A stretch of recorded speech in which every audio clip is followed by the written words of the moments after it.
Our Bible study today with Heart of a Shepherd brings us to Genesis chapter 33 and 34. I've titled this devotional, Home, Not So Sweet Home. Would you open your Bible with me to Genesis 33 and then 34. Now Jacob was glad to be free from the servitude to his father-in-law. Now, after making peace in Genesis 31 with Laban, his father-in-law, Jacob departed from Mount Gilead. And Jacob journeyed west to the border of Edom, his brother's land. However, fearing Esau's approach, he had prepared his family for the confrontation he believed was inevitable. 20 years earlier, Jacob had taken his brother's birthright and stolen his father's blessing through deception initiated by his mother.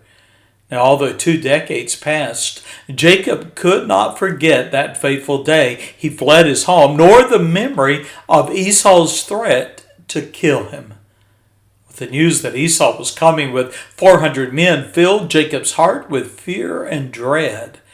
And knowing he would face his brother the next day, you might remember that Jacob had spent the night at Peniel, and there the Lord met him face to face and promised to preserve him and his household. That brings us to Genesis 33. And here we have in the first 11 verses this wonderful reunion of brothers, Jacob and Esau.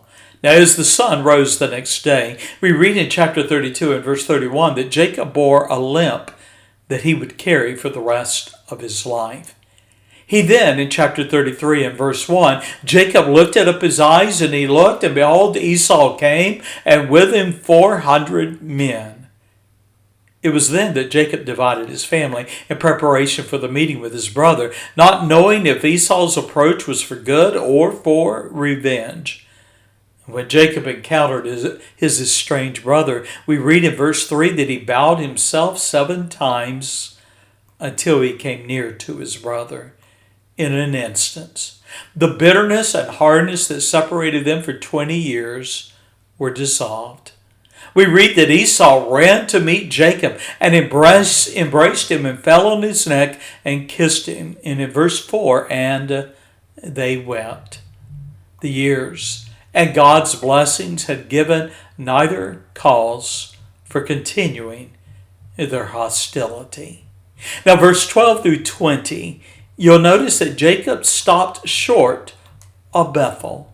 Bethel being the house of God, that memorable place that he had met with the Lord 20 years earlier. Now Esau graciously offered to accompany his brother on his journey. However, Jacob declined, explaining that his family and flocks would take a slower pace. Verses 12 through 14. Then finally, bidding his brother to go on without him, Jacob agreed he would join him later in Seir. Jacob then traveled as far as Succoth, and he built a house there and gave shelter to his livestock, and yet we read that he remained there for 18 months. From Succoth, Jacob journeyed to Shalem, where he also bought a parcel of a field from a man identified as Hamor, Shechem's father, chapter 33, verse 17 through 19. Well, we read that Jacob, now Israel, built an altar in that place, and tragically, however, he stopped short of his promise to return to Bethel. And sadly, that decision would cause him and his household much sorrow. That brings us to Genesis 34, and I've given a subtitle to this chapter, To See and to Be Seen, a tragic story of love, revenge, and murder. Sadly, in verses 1 through 7, we read that Shechem, the son of Hamor, a Gentile man, an idolater, he raped Dinah, Jacob's daughter that had been born to Leah. Now, Jacob's resolution to dwell in Shalem took a heartbreaking turn when his daughter Dinah, born to his wife Leah, went out to see the daughters of the land. Chapter 34 and verse 1. Now, though Jacob had purchased land outside the city and built an altar, it was nevertheless not the place of God's choosing. Perhaps in some ways Jacob was unaware that his sons and daughters were not insulated from a fatal attraction of the world. And so the influence of the daughters of the land inevitably brought Dinah into the company of the boys of that land, one in particular named Shechem, the son of a wealthy and powerful man named Hamor. Now when Shechem looked upon Dinah, we read that he seized her forcefully. Literally, he took her, he laid with her, and defiled her. In other words, he raped her violently.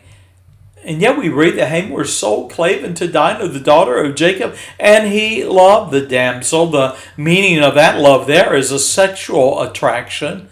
And he spake kindly unto her. That is, speaking to her heart and her emotions in chapter 34 and verse 3.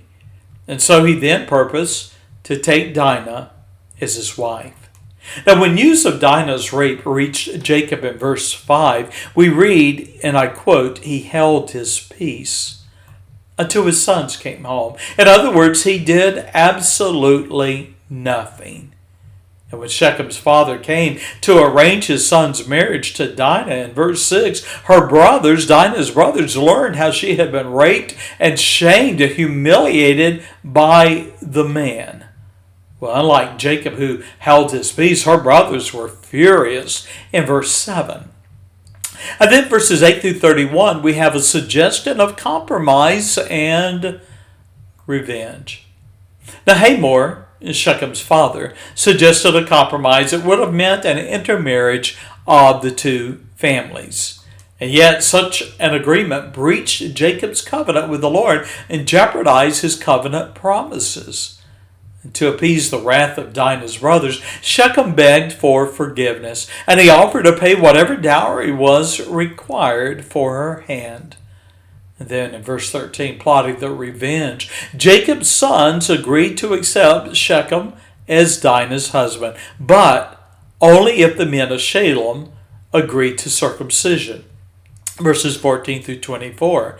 Now, unbeknownst to Jacob, on the third day after Shechem, Hamor and the men of the city were circumcised, Simeon and Levi, the brothers of Dinah, drew their swords and they slew all the men.